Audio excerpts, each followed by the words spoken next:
In 1969, an astronaut named Rusty Schweickart was floating outside his spacecraft, tethered to nothing but a cable when his camera broke. He had 5 minutes with no job to do, no checklist, nothing to fix, so he just looked down. And what he saw broke something open in him that never closed again. This is the overview effect, and it might be the most powerful psychological experience a human being can have. Fewer than 700 people in history have felt it. But the strange part is what happens when scientists try to give it to the rest of us. Let's start with Yuri Gagarin, because Gagarin was first. In 1961, he became the first human to leave the planet, and the first to look back at it from orbit. He had trained for years. He had studied every system on his spacecraft. Nothing in that training prepared him for the sight of Earth, hanging in black space with no frame around it, no horizon line, just a curved blue object suspended in nothing. He came back changed. He wasn't alone. 7 years later, the crew of Apollo 8 became the first humans to leave Earth's orbit entirely and travel to the Moon. On December 24, 1968, astronaut William Anders looked out the window and saw the Earth rising over the lunar horizon, small, fragile, and completely alone in the dark. He grabbed a camera and took a photograph that NASA didn't even plan for. It's called Earthrise, and it's been credited with helping launch the modern environmental movement. Anders later said the irony hit him instantly. They had traveled to the Moon to explore it, and instead, they discovered the Earth. But the deepest version of this happened to a man named Edgar Mitchell. In 1971, Mitchell was the lunar module pilot on Apollo 14. On the way home, in the quiet hours of the return flight, he looked out at the Earth, the Sun, and thousands of stars, all visible at once, with no atmosphere to filter or diminish any of them. And something happened to his sense of self. He described feeling that the molecules in his body and the molecules in the spacecraft had once been forged in the same dying stars. That separation itself was an illusion built on a limited point of view. He used a word borrowed from Sanskrit to describe it: samadhi, a state of total blissful unity. He came back to Earth and within 2 years founded an entire research institute dedicated to studying consciousness, because his own mind had shown him something science had no framework for. So what was actually happening to these men? For years, nobody had a name for it. It was just something astronauts mentioned, almost embarrassed, in debriefings that were mostly about fuel consumption and equipment failure. Then, in 1987, a writer and researcher named Frank White interviewed dozens of astronauts and finally gave the experience a label. He called it the overview effect, and he defined it simply: a cognitive shift in awareness that happens when a person sees the Earth from space, whole, borderless, and impossibly small against the dark. White found the same elements showing up again and again, regardless of nationality, religion, or military background. A sense that national borders are imaginary lines on a planet that doesn't recognize them. A feeling of overwhelming unity, a shrinking of the personal ego against the scale of what they were looking at. Many described it as the most profound moment of their entire lives, more significant than the mission itself. Decades later, psychologists started taking it seriously. Researchers at institutions like the University of Pennsylvania began systematically surveying astronauts, asking them to describe the experience in their own words and coding it against known psychological states. What they found lined up with something else entirely.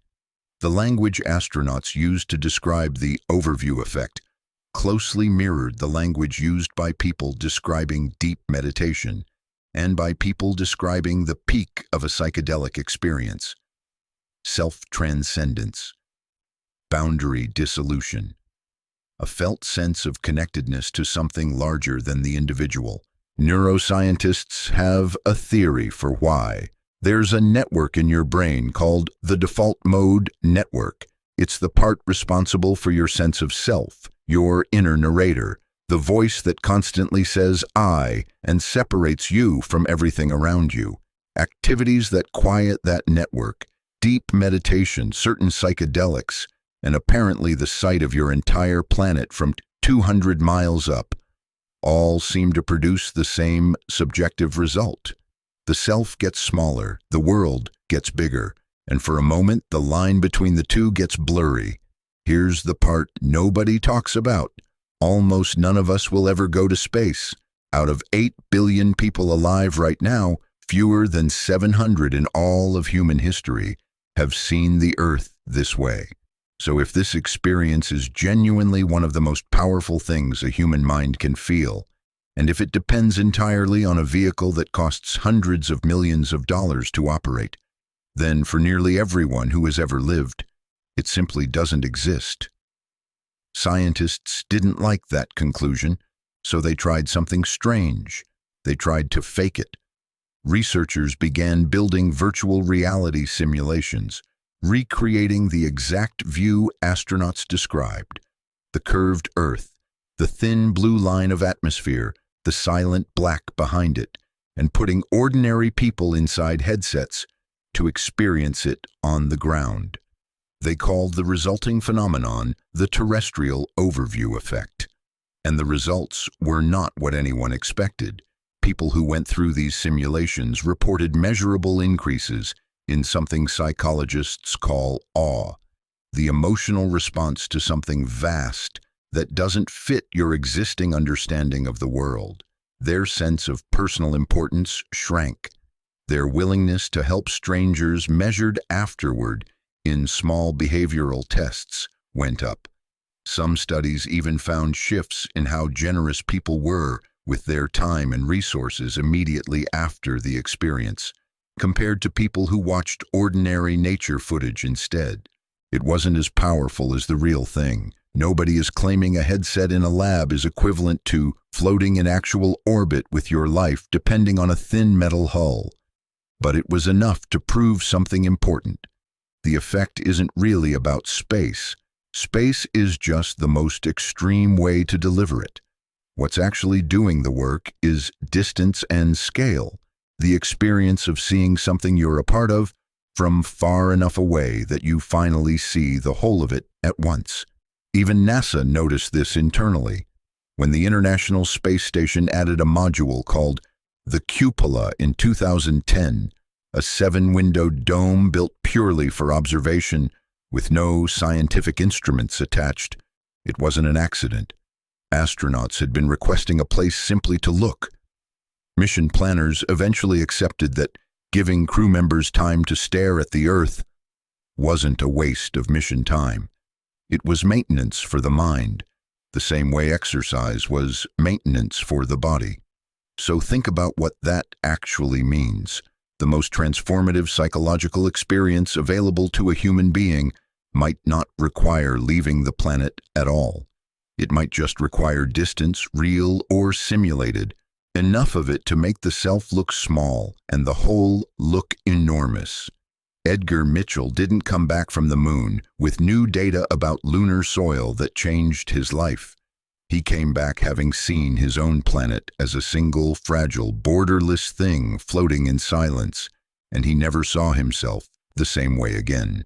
You will probably never go to space, but somewhere right now there is a photograph of the Earth, taken from 250,000 miles away, small, blue, and alone in the dark. Almost nobody looks at it for longer than a few seconds. Maybe the only thing standing between you and what those astronauts felt isn't a rocket. It's just deciding to actually look.